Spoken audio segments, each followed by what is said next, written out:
Suite à la mort de Christopher Reeve, une question se pose. Qui va lui succéder? Qui a le pouvoir de prendre sa cape pour pouvoir réussir ce que lui a réussi de faire?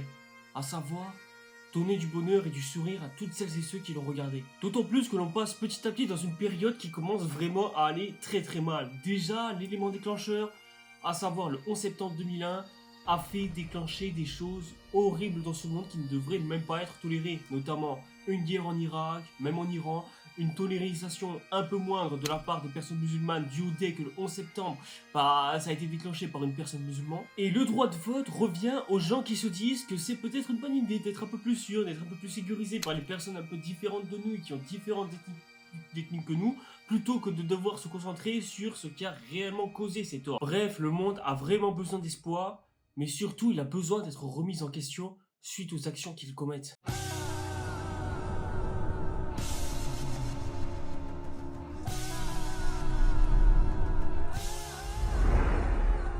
Et ça va commencer avec Smallville, à savoir une série centrée sur les origines de Superman qui va nous raconter comment est-ce que le Clark Kent issu de Smallville est devenu le Superman qu'on connaît, justement en s'intégrant au sein du Daily Planet comme on le connaît tous. Et franchement, c'est une bonne idée. D'ailleurs, pour la petite anecdote, Christopher Reeve fera une dernière apparition au sein de cette série, histoire justement de faire une sorte de passage de flambeau envers ce dernier, d'autant plus que Smallville semble un petit peu s'inspirer à peu près du même style qui est donné au premier film de Richard Donner. Donc c'est un plutôt beau passage de flambeau. Seulement, il y a un petit problème. La série dure 10 saisons de 22 épisodes. Qui dure quoi? 40, 50 minutes, peut-être même 1 heure pour la plupart. Vous vous souvenez quand je vous ai dit à l'instant que cette série était censée être l'origine de Superman, une sorte de spin-off à son histoire, à ses origines? Comment vous dire que les origines de Superman, ça se résume en combien de temps à peu près? Si on fait le calcul, on doit prendre en compte Superman qui atterrit sur Terre, adopté par des fermiers. Ensuite, ces fermiers, il l'élève, il fait en sorte à ce qu'il grandisse et tout. Puis ensuite, après être devenu grand, il commence à découvrir ses pouvoirs et tout ça. Et puis ensuite, il y a son père qui est mort. Après, il décide de quitter la ferme pour aller au Daily Planet et à la ville après devenir adulte et s'engager au Daily Planet. Bon voilà. Ça fait 6 points scénaristiques et ça prend combien de temps à peu près à décortiquer, à bien analyser? 2, 3 saisons, grand maximum. Mais 10 les gars, comment vous dire, c'est long. Mais vraiment, c'est très long. Bon déjà, Jor-El est une IA qui n'est pas très intelligente, contrairement à la façon dont il est nommé. Ensuite, Jonathan revient comme un fantôme, tu sais absolument pas pourquoi. Tout le monde devient amnésique comme ça, genre comme par magie, à chaque fois que quelqu'un réussit à découvrir le secret de Clark. Ensuite, au début de la série, c'est pas mentionné dans les vidéos ou quoi, mais est-ce que Clark a des lunettes à un moment donné dans le début de la série? Parce que ça va être important pour son identité pour la suite, parce que dès qu'ils vont découvrir le visage de Superman et qu'ils voient que c'est littéralement le visage de Clark, il est cramé le gars Joe. Oui, après, tu me diras, c'est la même incohérence dans le premier Superman, mais un manque d'action tellement constant que les combats les plus longs durent 1 minute grand maximum. Des scènes de combat et d'action qui durent moins d'1 minute. Je comprends pas ce choix. Surtout en plus, certains de ces combats avaient l'air stylés. Pourquoi 1 minute seulement? Afin de service inutile, en créant une ligue des justiciers avec Darkseid au milieu, Doomsday et toutes les conneries issues de l'univers DC Comics, alors que Superman n'a pas encore existé, je préfère le signaler. La vie sexuelle de Superman avec un personnage ultra chiant. Du moins de ce que j'ai l'air d'avoir compris. Après, j'ai pas vécu la série pour vous dire ce genre de choses. Et ce que je trouve personnellement plus débile que tout le reste, à savoir Clark qui ne porte pas le costume de Superman. Pourquoi? Eh bien c'est simple, l'acteur principal, Tom Welling, s'est dit que ce serait une bonne idée de se dire qu'il avait pas envie de mettre le costume à la fin de l'histoire. Comment vous dire qu'au début j'avais l'air plutôt hypé de savoir ce que vaudrait cette série, surtout quand j'ai appris que c'était une série suivie par une génération qui était dévouée aux yeux de cette série, mais que maintenant qu'on m'a décrit tous ces défauts-là, j'ai pas du tout envie de m'infliger ce genre de choses. Mais genre, pas du tout. Peut-être un jour où vraiment je me fais chier, où j'ai une grosse vie de merde qui me donne vraiment envie de me taper ce genre de série, mais comment vous dire que non? Et à partir du moment où toute une génération suit ta série, mais que cette génération, ce sont des ados en chaleur, des ados tout court, qui se posent pas la moindre question de savoir ce qu'ils regardent, et ben c'est que ça donne pas du tout envie de regarder. Parce que s'ils se posent pas la question, genre la moindre question sur ce qu'ils regardent, et ben c'est que ce qu'ils regardent, ça doit certainement être assez pas terrible. D'autant plus que Tom Welling n'a en aucun moment réussi à apporter un minimum d'espoir et de chaleur envers les fans non seulement de Superman, mais surtout envers le monde. Déjà parce qu'on parle d'un Superman qui n'a jamais existé et qui n'aura jamais été vu de la part des fans, sauf dans une série obscure que personne n'a regardée et dont personne n'a entendu parler d'ailleurs. Donc du coup, Smallville est un véritable échec. Un échec total qui mérite amplement d'être oublié. Mais merci d'être passé, hein, ça m'a fait plaisir.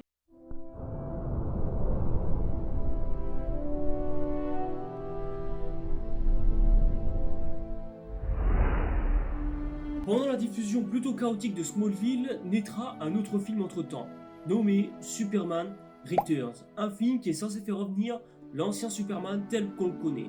Cette fois-ci sous la cape de Brandon Routh, étant donné que Christopher Reeve est mort, du coup comment est-ce qu'il pourrait jouer, hein, d'autant plus qu'il n'aurait pas pu, étant donné voilà, ça paraît léger. Brandon Routh, en qui c'est le tout premier rôle, j'ai vérifié son CV, c'est le tout premier rôle de toute sa carrière, mais c'est pas lui qui importe tant. Ce qui importe tant, c'est que le film est réalisé par ni plus ni moins que celui que l'on appelle Bryan Singer. Vous ne connaissez pas cet homme ?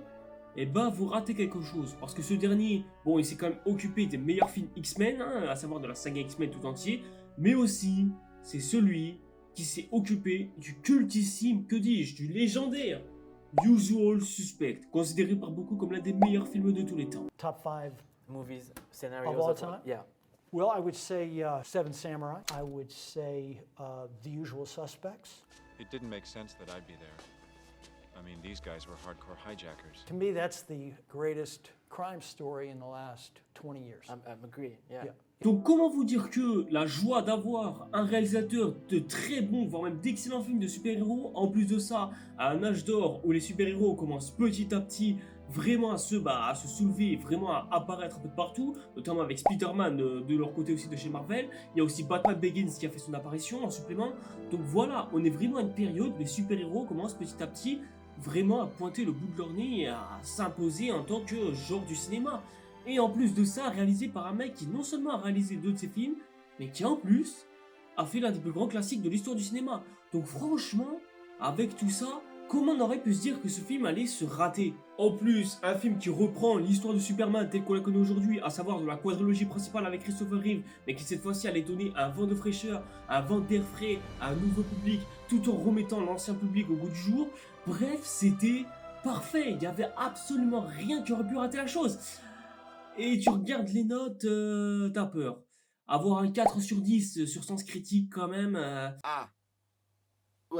Donc là, on peut que se poser la question.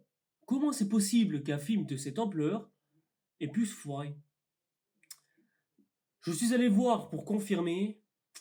Et effectivement, je commence à y remarquer, allez, 2-3 problèmes. Mais bon, le premier Superman de Christopher Reeve aussi, il y avait des problèmes. Mais c'était que mineur. Et c'était soit lié via les problèmes de l'époque, parce que les effets spéciaux d'avant, ils correspondaient à ça. Soit dû au fait que niveau scénaristiquement parlant, c'était un peu la merde. En même temps, quand t'es 4 à écrire sur un seul et même film, c'était compliqué. Et surtout à l'époque, je vous en parle même pas. Mais là, c'est différent. Déjà, on est dans une époque complètement différente, c'est-à-dire qu'en 30 ans, il s'en est passé des choses. Le film est sorti en 2007, je préfère rappeler qu'autre le film qui est sorti en 1978, ça fait 30 ans d'écart entre les deux films, ce qui fait beaucoup. Et donc, entre-temps, niveau effets spéciaux, on a hyper bien progressé. Donc du coup, preuve en est, on a des effets spéciaux ultra spectaculaires et qualitatifs, surtout pour l'époque, au point qu'aujourd'hui, ça n'a pas pris une seule ride. Il y a des scènes qui sont encore aujourd'hui ultra contemplatives et pourtant hyper bien faites aujourd'hui, ça m'étonne pas. Ensuite, les scénaristes ne sont pas 4 cette fois-ci, comme dans le premier Superman, mais ils sont 2. Alors, je tiens à être pointilleux parce que je dis ça avec les petites pincettes juste pour Dan Harris, qui lui est, comme vous l'avez vu, un journaliste américain. Et j'essaie de voir sur le wiki un petit peu le profil de Superman Returns et je remarque que il est mentionné en tant que scénariste, mais son profil Google ne mentionne sur son CV en aucun cas qu'il a coécrit le film Superman Returns. Et quand je vais voir justement sur son profil Wikipédia, je remarque qu'il a bien écrit Superman Returns, mais que ça a été coécrit avec Bryan Singer et Michael Dougherty. Donc voilà, est-ce qu'il a vraiment coécrit le film ou est-ce que c'est Wikipédia qui ment? Ah, vous me dire en commentaire, les gars. Et deux scénaristes, c'est très bien équilibré. Comme ça, moi, si Alain qui se permet d'écrire l'histoire qu'il veut, il y aura toujours l'autre qui est super intelligent pour pouvoir rattraper un petit peu les erreurs que fait l'autre, histoire de corriger un petit peu, voir s'il fait pas petite erreur scénaristique à droite, à gauche, etc. etc. Bref, deux scénaristes sur un film, c'est l'équilibre le plus parfait. Et si t'as en plus de ça le réalisateur par-dessus qui essaie un petit peu de mettre en image ce qui est décrit sur le script, c'est parfait, c'est tant mieux, t'as tout ce qu'il faut pour réussir. Mais néanmoins, le problème c'est que il fait suite à un Superman qu'on connaît tous.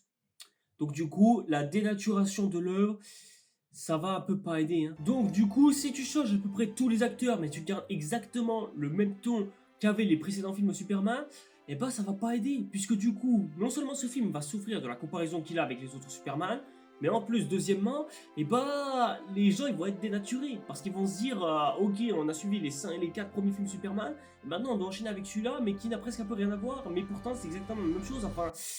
Voilà, surtout en plus, les acteurs, c'est absolument pas les mêmes. On a changé tout le casting, y compris l'actrice de Lois Lane et de Lex Luthor, alors que ces deux-là, il n'y a aucun problème de mort, parce que pour Christopher Reeve, je peux totalement comprendre que l'on puisse changer d'acteur, c'est tout à fait normal. Mais par contre, que l'on change l'actrice de Lois Lane ainsi que l'acteur de Lex Luthor, donc en plus, Lex Luthor joué par Kevin Spacey, même si je dois avouer que Kevin Spacey en Lex Luthor, c'est le meilleur choix de casting qui s'est fait jusqu'à maintenant.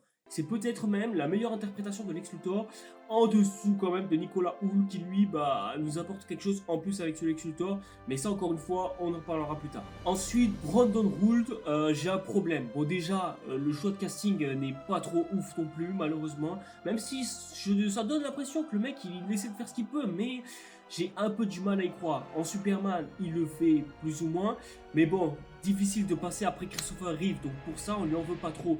Moi, en revanche, j'aurais un truc à dire sur le costume.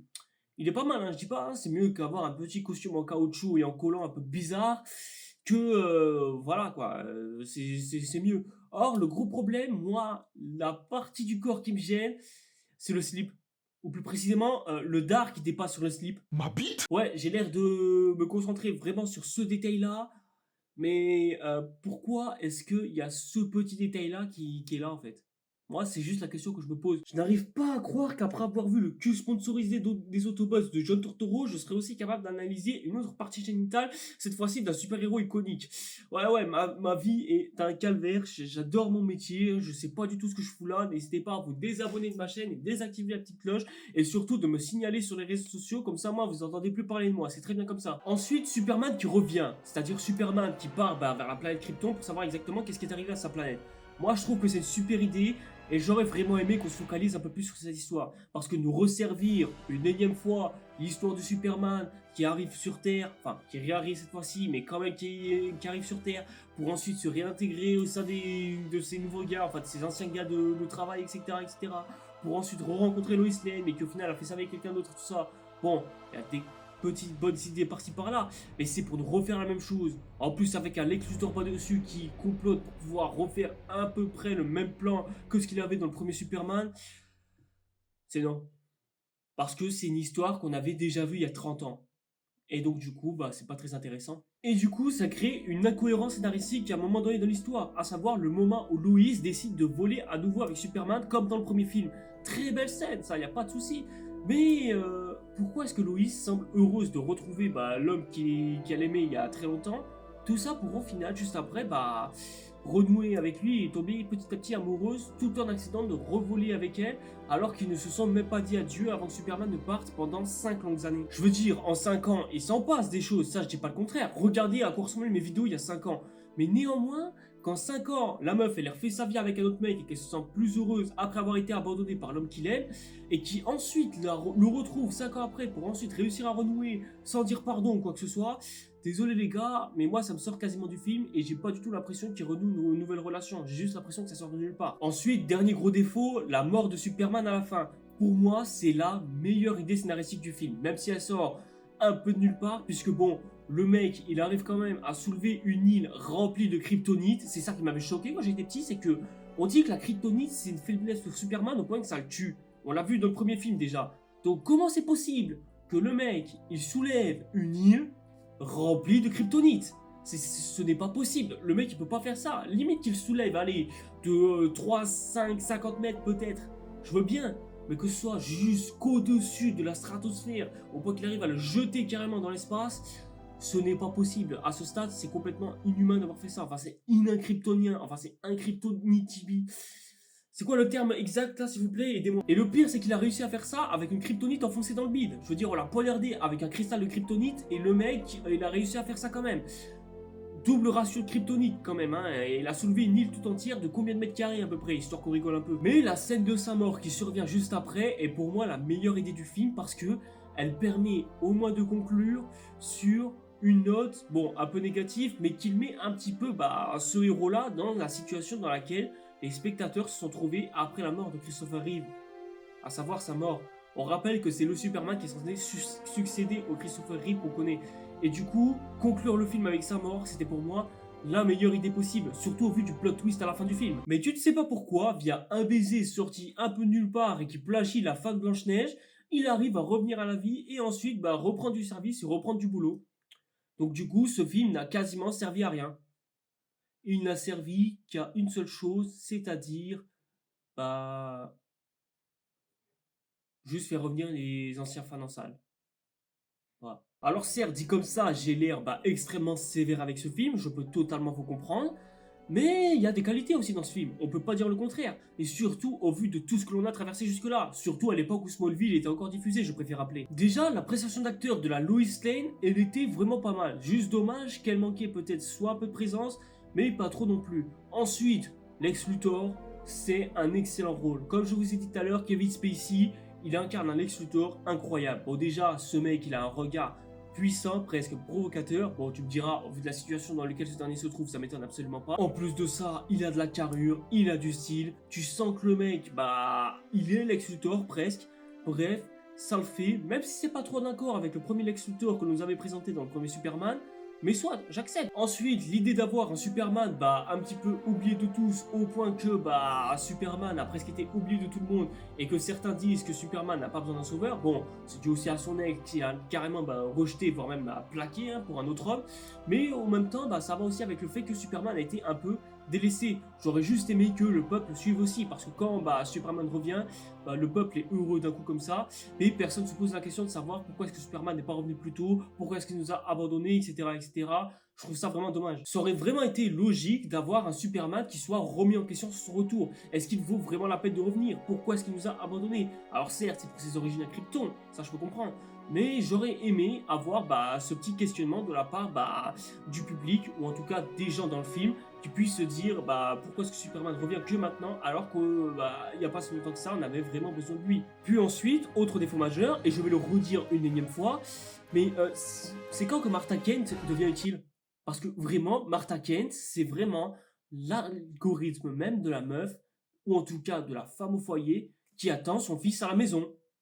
La meuf ne fout rien de sa vie, alors que je croyais qu'elle était fermière à la base avec son mari Jonathan. Bon, Jonathan est mort, ça c'est pas la question. Juste, c'est quand que la mère Martha Kent devient enfin utile, ou au moins a une petite importance scénaristique au scénario. Je demande vraiment pas grand chose. Puis il y a les scènes d'action qui sont ultra stylées. Ça se voit que c'est réalisé par Bryan Singer et tu vois le taf qu'il a fait.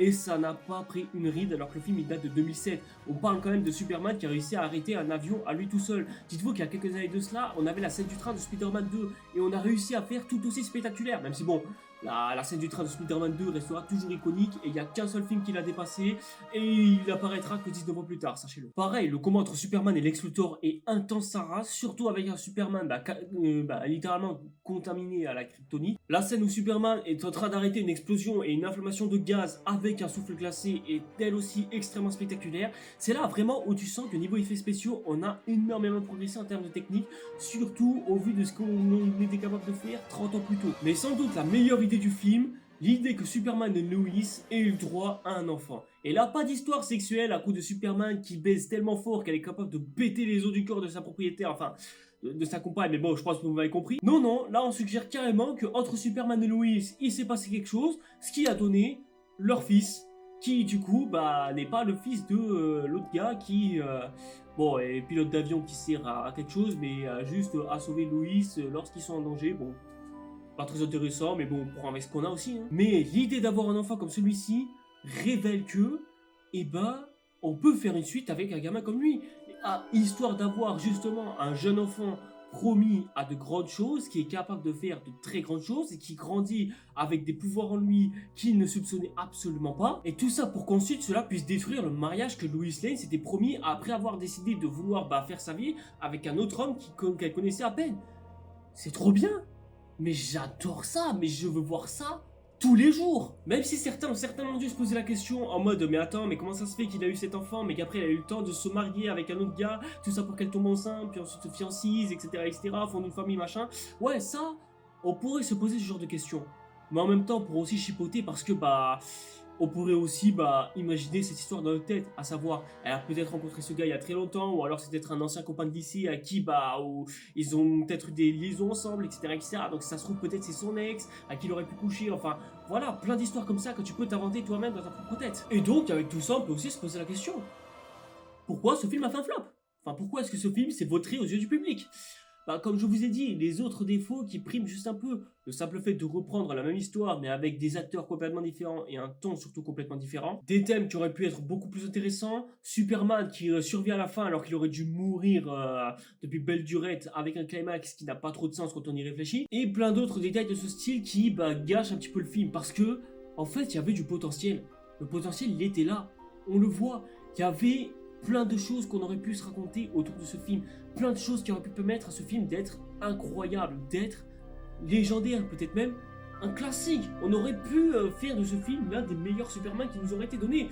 Mais à la place, on a ces défauts qui se rajoutent au film, qui le rendent moyen. Je sais que certains aujourd'hui le réhabilitent et disant que c'est peut-être un Superman qu'on méritait d'avoir et que c'est l'un des meilleurs films de Superman qu'on connaisse, mais je suis désolé de vous dire ça les enfants. Mais ce film est moyen au vu de ce qu'il raconte. Après, ce n'est que mon avis, on peut en débattre en commentaire, ça y a pas de souci. Mais force est de constater que est-ce que c'est le film Superman qu'on aurait aimé voir? Moi, ce que j'aurais aussi aimé voir avec ce film, c'est une sorte de Superman un peu crépusculaire. Le gros défaut de ce film, c'est d'avoir essayé de prendre une ancienne époque qui marchait, mais avec toute la formule de l'ancienne époque qui a complètement disparu. En tout cas, c'est l'impression que ça donne. Et ce qui est le plus triste aussi avec ce film, c'est qu'il avait une suite de prévue. Ouais, les gars, je mens pas. Une suite était vraiment prévue à Superman Returns et il était même annoncé pour 2009. Et il y avait franchement de plutôt bonnes idées, je trouve. Déjà, l'idée que l'île que Superman a balancée dans l'espace soit devenue plus gros pour former une deuxième Krypton aurait pu amener Brainiac à la localiser. Brainiac est une sorte d'intelligence artificielle kryptonienne qui trouve justement l'endroit. En plus, dans l'eau, on aurait aussi Bizarro. Bon, par contre, ce qui me réfléchit aussi, c'est d'apprendre que Kevin Spacey serait lui aussi de retour pour rejouer Lex Luthor. Bon, si tu veux, hein, pourquoi pas. On aurait eu droit à des scènes d'action beaucoup plus sympas, beaucoup plus denses en fait, tout simplement. Bref, il y avait de plutôt bonnes idées. J'ai trouvé ces informations dans l'article sur le Superman Returns 2, point d'interrogation, que je vous invite amplement d'aller voir. D'ailleurs, ça se trouve, je mettrai aussi le lien dans la description. Problème, cette suite ne s'est jamais faite.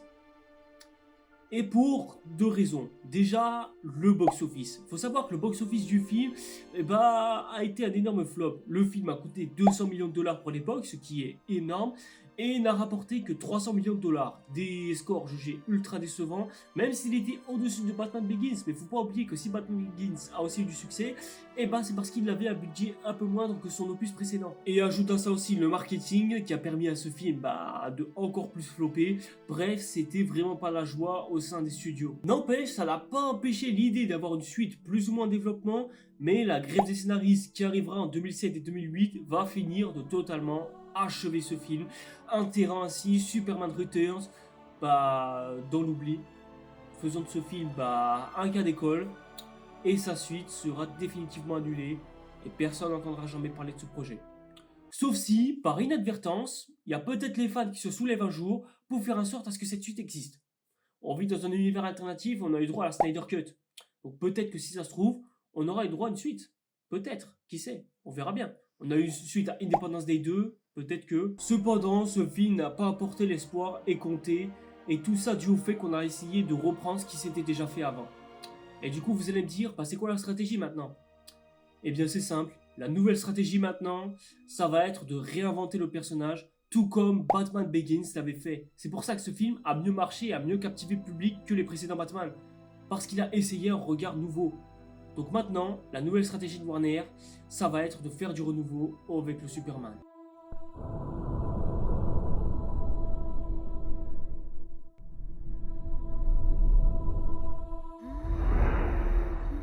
Suite à cette mauvaise impasse, eh bien, le monde se porte déjà un peu plus mieux. On n'a certes pas oublié les conséquences du 11 septembre, cependant, les quelques guerres provoquées par les États-Unis, notamment dans des pays asiatiques, principalement musulmans, continuent en tout cas à encore faire ne serait-ce qu'un peu fureur, malgré le fait que les médias étouffent de plus en plus ce genre de nouvelles pour éviter de se faire boycotter. Voici des infos, Jean-Pierre Pernaut nous parle du miel de Brest. Pris pour des cons, confession intime, toute une histoire. Je me sens visé comme la mouche dessinée dans l'urinoir. Ce que j'essaie de vous dire, c'est que de jour en jour, le monde commence petit à petit à devenir de plus en plus sombre et commence à s'assombrir encore et encore. Et on commence même à voir certaines minorités, notamment venues d'Afrique, de moins en moins bien. Résultat des courses, il n'y avait qu'une seule solution qui s'offrait à tout le monde. Repartir de zéro. Et c'est exactement ce qu'a prouvé Marvel ces dernières années. Rien qu'avec le premier Iron Man, ils ont essayé d'inventer une toute nouvelle histoire réunissant pour la toute première fois à l'écran les Avengers. Un projet qui était, semblerait-il, impossible pour tout le monde, mais au vu de la façon dont les choses se sont construites, forcément, quand t'es le plus grand rival de tout Marvel, t'es obligé de au moins, non seulement faire comme eux, mais surtout essayer de faire tout ce que tu peux pour pouvoir dépasser tes propres concurrents. C'est exactement ce qu'a fait Apple lorsque Samsung prenait petit à petit le dessus, ou peut-être l'inverse, je ne sais plus. C'est exactement ce qu'ont fait Playmobil lorsque Lego commençait sérieusement à prendre de l'ampleur avant que les Playmobil se fassent complètement écraser, oublier de la carte, tout ça pour que ces derniers prennent le dessus. C'est ce que Nintendo font tous les jours avec PlayStation, donc il était tout à fait logique que DC Comics prennent eux aussi de l'avance contre Marvel pour pouvoir rattraper le retard qu'ils ont cumulé. Donc pour eux, c'était totalement bénéfique. Mais à force d'être bénéfique sur ce niveau-là, ils ont oublié un petit détail. Faire un bon film. Pour l'instant, ça n'aura pas trop de conséquences, là, maintenant, sur l'instant T. Mais croyez-moi qu'à la suite, cette petite décision-là, ça va permettre au futur univers d'ici de tellement se planter que j'en ai fait 2 vidéos de 1h30. Donc si vous avez envie d'avoir plus de détails à ce sujet, j'en parle là. Mais là, je vais rajouter un peu plus de propos à ce sujet. Tout ça pour dire que, eh bien, là, il n'y avait qu'une seule chose à faire maintenant. Faire une nouvelle chose. Créer un nouveau Superman, recréer une nouvelle histoire et repartir de zéro pour ensuite repartir sur de nouvelles bases. Fini maintenant l'ancien Superman coloré, fun, représenté par Christopher Reeve et son sourire magnifique avec un Clark Kent un peu sociable, etc. Maintenant, on fait place à un nouveau Superman, cette fois-ci dirigé par Zack Snyder et David S. Goyer, nouveau scénariste du film Superman. Même la musique est complètement remodifiée. Cette fois-ci, fini maintenant de reprendre les remixes utilisés de John Williams pour ensuite reprendre l'original de John Williams. Cette fois-ci, c'est terminé, car cette fois-ci, on prend pas n'importe quel compositeur musical, on prend une légende, que dis-je, une icône même de la pop culture, le légendaire Hans Zimmer. Et tout ça, c'est accentué via ce teaser que je trouve exceptionnel et magnifique. Top 5 des meilleurs teasers, peut-être meilleure bande-annonce de l'histoire du cinéma, j'en ai rien à foutre. Seulement, Zack Snyder, c'est ce qui inquiète le plus. Et c'est vrai que quand les fans ils vont apprendre que Zack Snyder sera à la réalisation de ce film, alors que le mec a déjà prouvé son talent sur Watchmen et 300, ouais, bien sûr que ça peut pas autant faire peur que ça, hein, donc je vois pas du tout... Ah, ouais, je peux comprendre, hein, tout à fait, c'est tout à fait logique. Cependant, il faut pas oublier qu'à la scénarisation, on a quand même David S. Goyer, le même mec qui s'occupait de la trilogie Blade et aussi de The Dark Knight. Et c'est pas rien quand même. Surtout qu'en termes de production, on a aussi Christopher Nolan qui va appuyer dessus. Donc, on est sur une équipe plus ou moins solide. On prend au casting Henry Cavill, un très bon acteur qui avait déjà fait ses preuves, notamment dans le cinéma britannique. Et plus le projet avançait, plus les fans commençaient à s'inquiéter de savoir ce qu'ils allaient regarder, et plus ils commençaient à s'armer pour pouvoir défoncer ce film. Et c'est justement ça aussi qui va commencer à petit compromettre ce projet-là, surtout ce que le Superman nouveau allait devenir. La haine que les fans auront dès le début. Parce qu'à ce stade, ces gens-là, ils avaient retenu la leçon. On a essayé par 2 fois de faire un nouveau Superman, et 2 fois, ça a échoué. Pourquoi est-ce qu'on voudrait réessayer? Pourquoi est-ce qu'on voudrait immédiatement se réinventer? Si les mecs, ils savent que ça marche pas, pourquoi est-ce qu'on essaie? Et vous allez jamais me croire, mais le film est une réussite.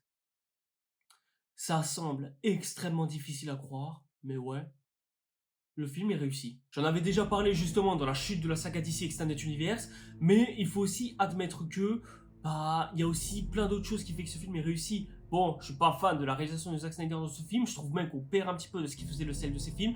Cependant, je trouve que le ton sombre est certes pas au goût de tout le monde, hein, ça je suis d'accord là-dessus. Cependant, ça donne, ça raconte quelque chose en fait, ce filtre-là. Ça illustre parfaitement le monde dans lequel on vit, un monde où on a peur de savoir ce qui peut arriver parce qu'on vit dans un monde où presque tout peut arriver, et c'est Superman qui vient un minimum donner de l'espoir à tout le monde parce que c'est lui qui est le plus coloré des autres, grâce à sa cape qui dégage un rouge magnifique, fait d'une lueur exceptionnelle, volant sur un soleil, l'illuminant presque, et ça contraste parfaitement avec Krypton. Krypton qui lui avait un ton beaucoup plus crépusculaire, illustrant parfaitement la fin de son monde et le simple fait que la planète allait être détruite à un moment ou à un autre. Puis le Général Zod.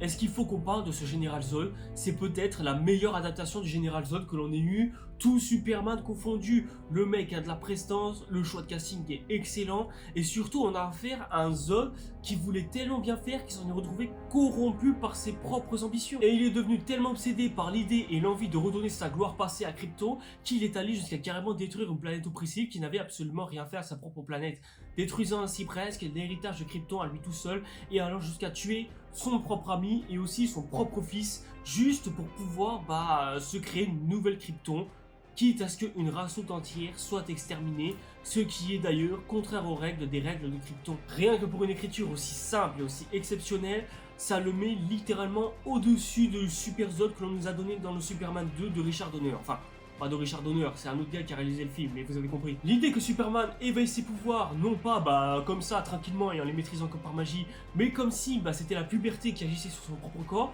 ça aussi c'est une excellente idée. Elle est certes reprise de X-Men, mais je la trouve excellente. Ça sert même au développement du caractère et du personnage de Superman dans ce film-là. Superman qui a du mal à maîtriser ses pouvoirs au milieu d'un environnement terrestre et qui se retrouve presque hors de contrôle et ne sachant absolument pas ce qui arrive à son corps. C'est le principe même de la puberté. Plus on grandit, plus il se passe quelque chose dans notre corps, plus il se modifie, plus il devient adulte, et moins on comprend ce qui se passe à l'intérieur de nous. On commence à avoir des excitations sexuelles et quelque chose comme ça, et c'est repris via les pouvoirs de Superman. Franchement, je peux pas avoir meilleure idée sur les développements des pouvoirs de Superman, au point que j'aimerais voir ce genre de traitement à l'avenir. Ensuite, le design de Krypton, je le trouve excellent, magnifique. Il fait contraste avec les espèces de cristaux bizarres qu'il y avait sur les Kryptons précédents. Donc du coup, ça permet de rendre ce Krypton-là encore plus unique et surtout beaucoup plus original. Et même le discours que Jor-El donne à Kal-El est meilleur que la version originale de Richard Donner. Parce que là, on a un discours beaucoup plus profond et qui fait beaucoup plus sens. Là où la version avec Marlon Brando est... ouais, on sait pas trop ce qu'il essaie de dire, même si ça a l'air d'avoir du sens, mais voilà, on dirait plus de la branlette intellectuelle plus qu'autre chose, alors que là, dans la version Man of Steel, tu sens qu'il y a un côté beaucoup plus philosophique donné, et ça, c'est dû au rôle de Russell Crowe, qui est fait pour ce genre de rôle, bien que je suis pas trop fan de l'acteur non plus, mais ça, on en parlera dans ma vidéo sur Gladiator si elle vient un jour. Et félicitons aussi le film d'avoir enfin mis les parents au centre de l'histoire. Merci Zack Snyder, merci David S. Goyer pour cet exploit. J'ai reproché au Superman précédent d'avoir peu de temps d'écran pour les parents de Clark Kent, les parents adoptifs je parle. Et là pour le coup ce film retire enfin son épingle du jeu. Déjà, bon, il se permet pas de raconter ça d'ordre chronologique, mais par ordre de flashback. Vous savez, un petit peu comme dans Lost, parce que vous savez, les épisodes de Lost sont conçus en mode, il y a une situation qui se passe, la situation se poursuit, et entre les moments où il y a des ellipses entre plusieurs scènes, on met des scènes de flashback pour illustrer le passé d'un personnage en particulier. Et ils ont utilisé cette méthode scénaristique pour Man of Steel. Et ça, c'est le meilleur choix scénaristique qu'ils puissent faire avec ce personnage et avec ce film. Parce que ces scènes, elles apparaissent pile à des moments où on développe le personnage et où il a besoin de plus de développement et de caractérisation. Parce que si on aurait mis toutes ces scènes de flashback dès le début du film et qu'on l'aurait mis dans l'ordre chronologique, le film aurait juste été chiant. On aurait juste eu une scène où t'as Superman qui fait truc, enfin Clark qui fait truc à l'époque en étant enfant, puis ensuite il commence à grandir un peu, et puis il a les mêmes débats philosophiques, etc. Et si tout est mis dès le début de la scène, bah la suite du film aurait été que beaucoup plus fade. Alors que mettre ces scènes-là en flashback pendant que le film se déroule, et bah c'est la meilleure chose à faire. Surtout que certains de ces flashbacks, ils apparaissent pile à des moments qui sont utiles au film. Et ça fait plaisir, j'aime bien. Et ces flashbacks donnent plus d'intérêt et surtout plus de profondeur au personnage de Superman et le rend encore plus iconique que ce qu'il était dans sa version précédente et surtout dans les autres versions. Ce Clark Kent, ou plutôt ce Kal-El, est un personnage qui essaie de se chercher lui-même au milieu de ce monde. Il y cherche sa propre place et il n'y arrive pas.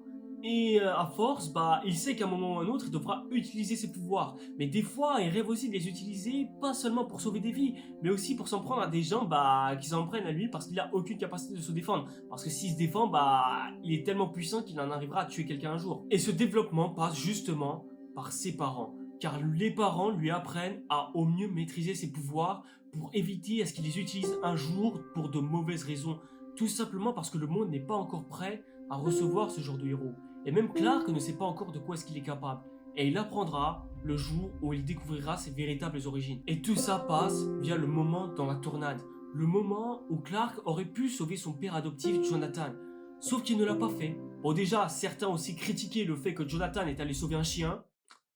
C'est un fermier qui tient ses animaux, je vois pas du tout en quoi est-ce que c'est un problème. Et puis, si Superman serait parti aller sauver son père adoptif alors qu'il a été blessé sous le coup d'une voiture dans la tornade, et non seulement le monde aurait découvert qui il était, mais il aurait encore plus mis sa famille en danger. Donc là, c'est un père qui se sacrifie pour protéger son propre fils.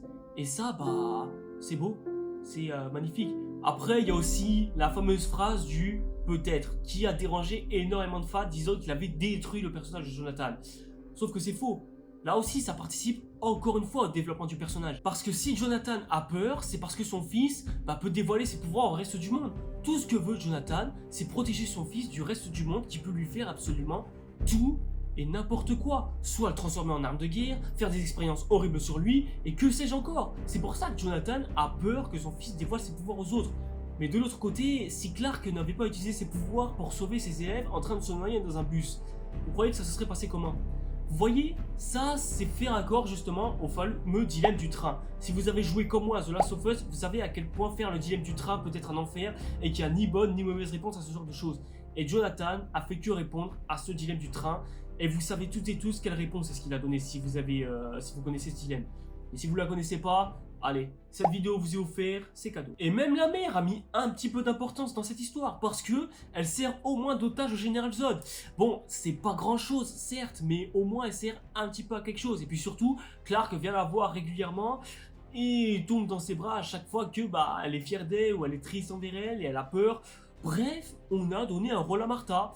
Ça reste toujours moins que ce que l'on donne aux mères dans les films et séries en général. Mais là, pour le coup, je peux saluer l'effort. Martha est devenue bien plus importante que cette pauvre vieille dame qui, Miskina, n'aura pas droit à tant de développement que ça. RIP. Et encore un autre défaut qui avait trigger pas mal de monde, la destruction de Metropolis et Superman qui tue Zod à la fin du film. Eh bien, ça, j'avoue, c'est le truc qui a fait énormément débat à l'époque de sa sortie. Certains ont trouvé ça stupide que Superman détruise la ville, alors que, factuellement, non.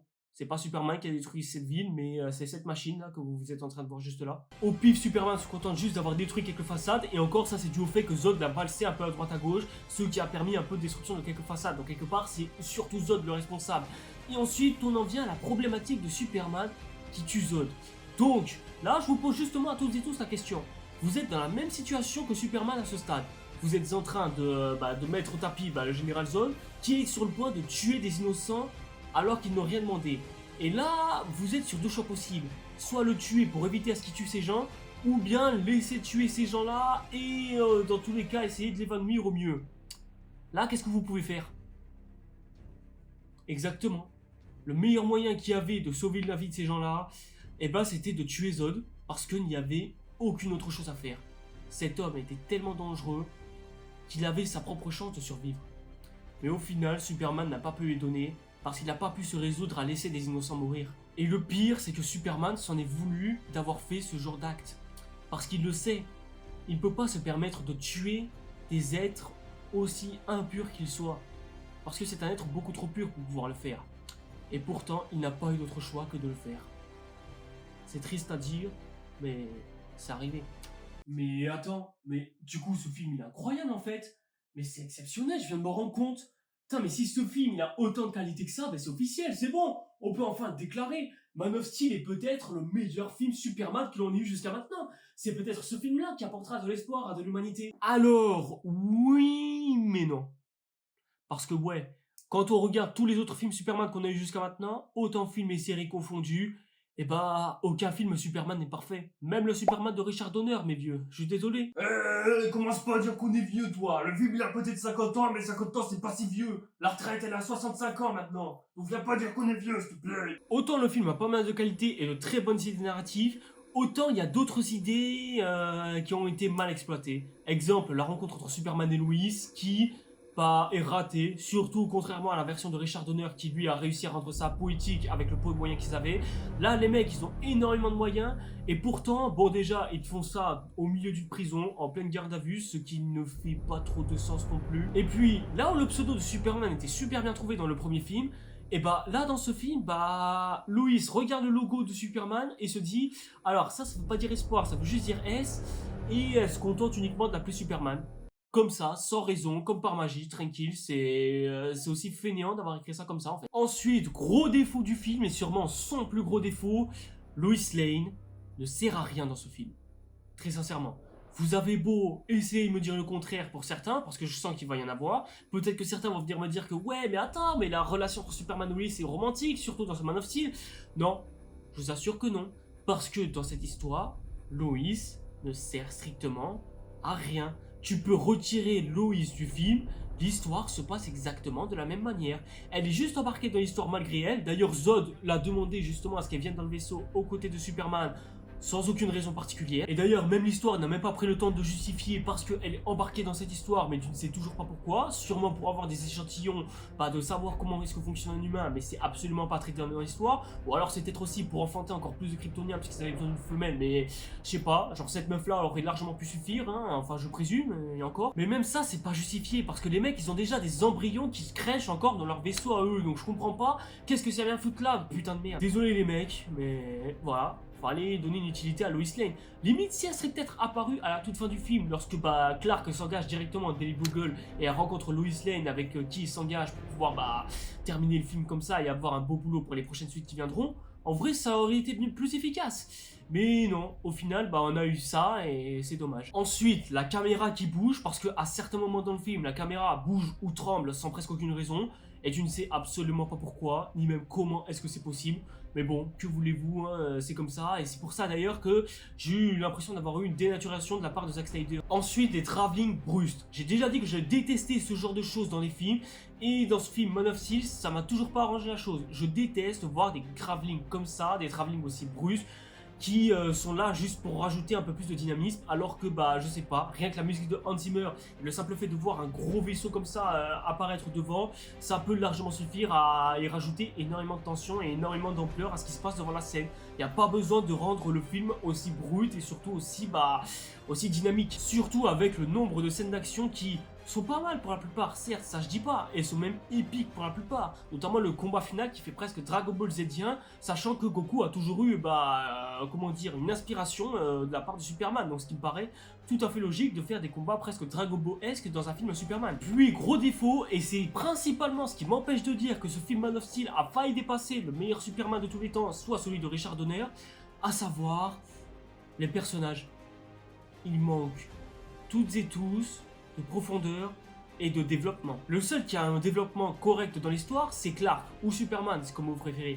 Mais même ça, ça compense pas assez. Ça nous le rend bien attachant, mais que dans les versions où il est enfant. Mais sinon, les versions où il est adulte, ça marche pas trop. On a plus l'impression d'avoir affaire à une icône plus qu'à un véritable personnage, et du coup ça ne nous rend pas suffisamment attachant. Je veux dire, son rôle et ses interactions sont limite à je vais faire telle situation, je vais faire telle autre chose, je vais devenir iconique, je vais faire ce plan incroyable. En fait, t'as que des scènes où on t'iconise le personnage, où on te le rend incroyable, mais on te le rend pas attachant. On connaît pas son caractère, et surtout, on n'a pas trop d'attache envers lui. Et ça casse tout. En fait, bah, à part Superman et Zod, les deux personnages qui ont un minimum de développement dans l'histoire, les autres se limitent presque à des fonctions. J'ai parlé de Lois Lane tout à l'heure, mais les parents de Clark, c'était exactement ça.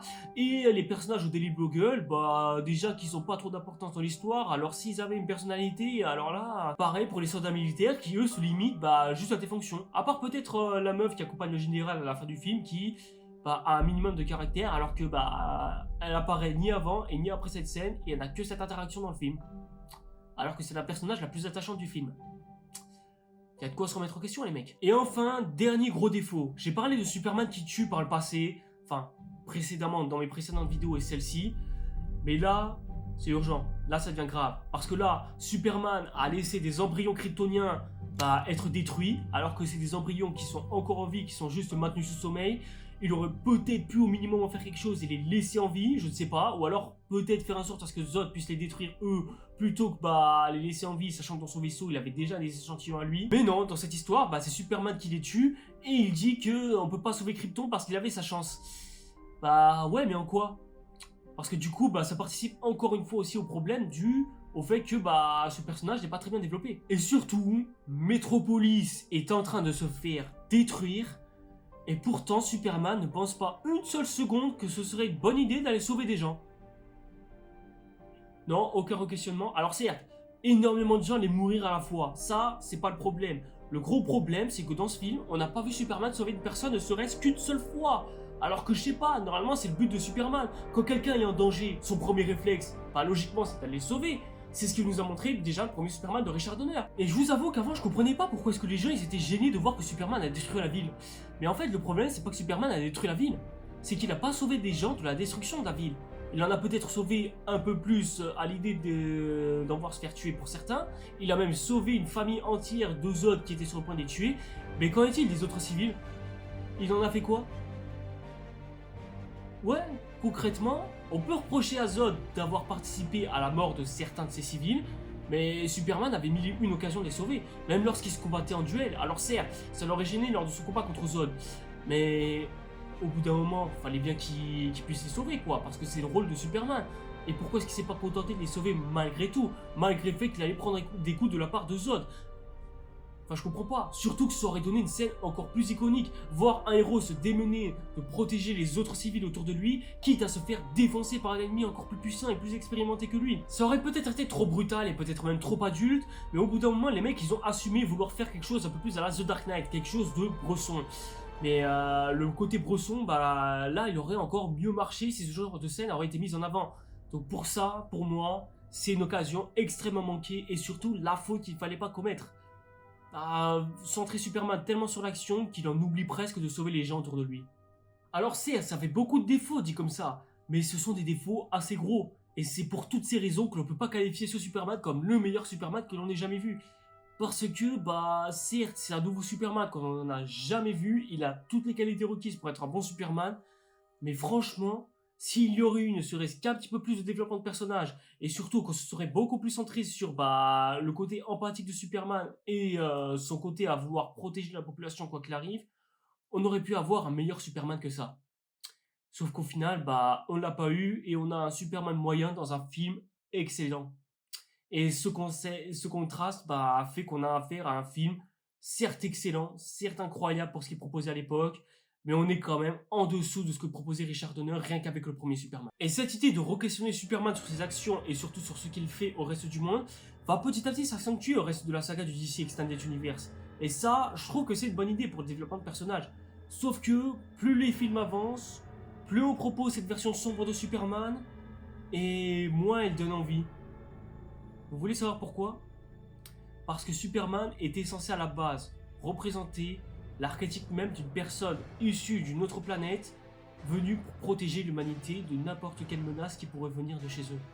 Ou même d'ailleurs. À la base, Superman était censé être une figure d'espoir pile pour cette époque, mais au final, on nous fait presque accentuer que, peu importe bah, la menace, et bah... Dans Batman vs Superman, on va encore plus accentuer ce côté sombre de Superman, et surtout, l'idée que Superman pourrait potentiellement être une menace.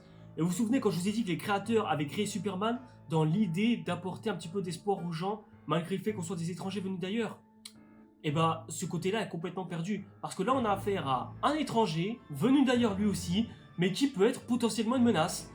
Donc là du coup on donne raison à des conservateurs droitards qui disent que l'immigration peut être un danger parce que les fils d'immigrés peuvent devenir une menace pour tout le monde, simplement parce qu'ils bivent grave de la drogue, etc. etc. Et cette relocalisation de migrants imposée contre la volonté du peuple français, elle est aujourd'hui source dans d'innombrables communes françaises de tensions, parce qu'elle est imposée de manière idéologique, parfois au détriment des habitants de la commune même. Quand on réquisitionne des gymnases pour y installer des migrants, c'est un gymnase qui ne pourra pas être utilisé par les familles de ce village, de cette ville, pour pratiquer des activités sportives par exemple. Attends, ta gueule pour voir, s'il te plaît.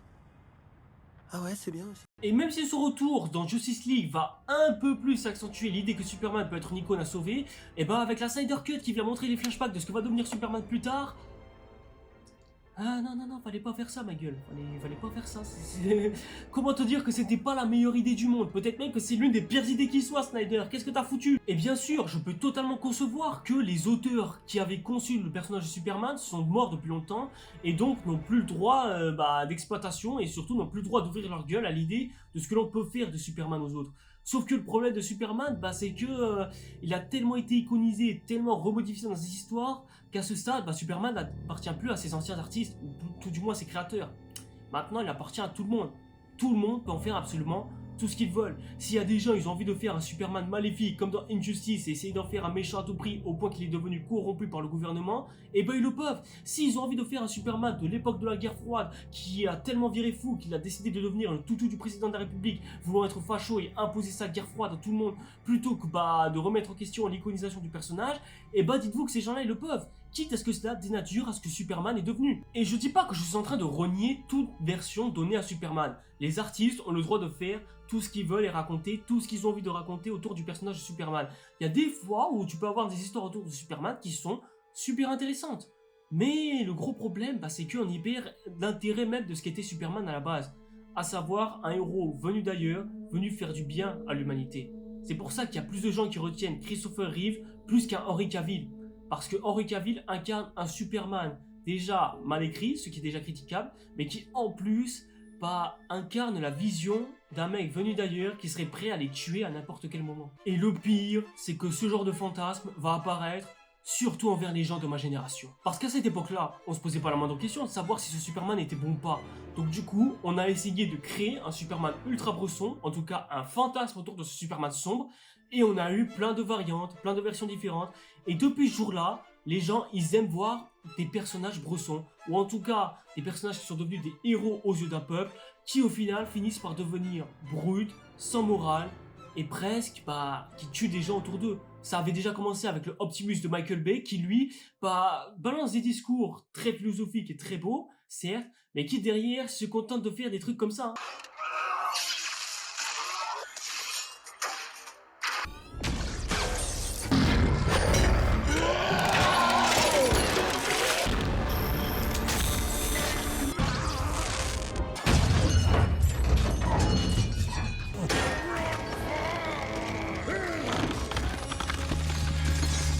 Bon déjà, il y en a qui vont commencer à l'idée de se dire que Superman c'est censé être fun comme dans les films Marvel, parce que les gens ils sont tellement matrixés par Marvel que tout doit être fun à leurs yeux. Donc du coup, 3 ans plus tard, soit la même année de sortie que Batman vs Superman, on va créer Deadpool, un héros sans morale, sans aucun discernement, sans aucun re-questionnement de ses propres actes, va devoir tuer toutes celles et ceux qui se mettent en face de lui, qui va aller jusqu'à les torturer psychologiquement avant de les achever physiquement. Résultat des courses, c'est littéralement le film le plus rentable de cette année-là. Et ça fait peur, parce que si les gens ils sont aussi admiratifs envers ce genre de héros, imaginez un petit peu ce que va devenir la suite. L'année suivante, ça s'est carrément accentué avec Logan, mais ce qui va vraiment achever l'idée de ce que l'on se fait d'un véritable super-héros, c'est The Boys. Une série qui est littéralement la parodie de ce qui est un groupe de super-héros, qui est tellement une parodie que sa saison 4 en est presque devenue une blague. Et on aura même son propre alter ego issu de la même société, soit Amazon Prime, Invincible, qui parle carrément de 2 Superman, ou en tout cas d'un Superman qui a déjà eu son propre enfant du nom de Only-Man, qui s'appelle Invincible. Et dans cette série, on parle littéralement de l'histoire d'un père qui a voulu être conquérant au point d'imposer à son fils l'idée de détruire la Terre, de la conquérir et d'en faire une nouvelle colonie de sa propre civilisation. Et ça, ça fait qu'un peu plus peur, parce que maintenant, on a une idée de ce que se font les personnes vis-à-vis des super-héros. à savoir des gens qui font le bien autour d'eux, mais qui peuvent virer au mal absolu quand ça leur chante, et qui peuvent faire absolument tout ce qu'ils veulent du reste du monde. Et encore, Only Man, lui, il remettait en question ses propres actes après avoir tabassé son fils jusqu'à la mort. Mais bon, ça reste moins pire que The Boys, qui lui a carrément un Superman du nom de Homelander, qui lui est tellement maléfique que ce mec, il a rien de bon en lui. Le mec, il va carrément jusqu'à menacer de suicide une fille. Qui le fera d'ailleurs au passage. Et encore, ce sera pas le seul acte horrible qu'il fera. Il ira jusqu'à littéralement violer une ancienne nazie juste pour procurer du plaisir sexuel avant qu'elle meure. Il va rendre sourd un aveugle et même menacer sa propre avocate, enfin sa propre directrice, enfin la meuf qui est juste à côté de lui au cas où il ferait une énorme connerie au point que cette dernière se retrouve presque prisonnière psychologiquement au point d'en perdre ses cheveux. Et il va même se transformer en serial killer. Comme le prouve cette petite compilation assez hardasse que je vous censure juste pour votre plaisir.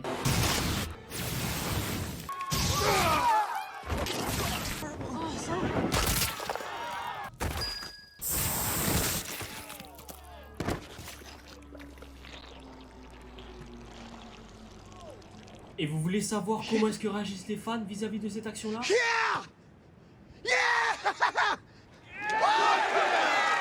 Exactement, ils sont heureux et applaudissent même ce genre d'acte.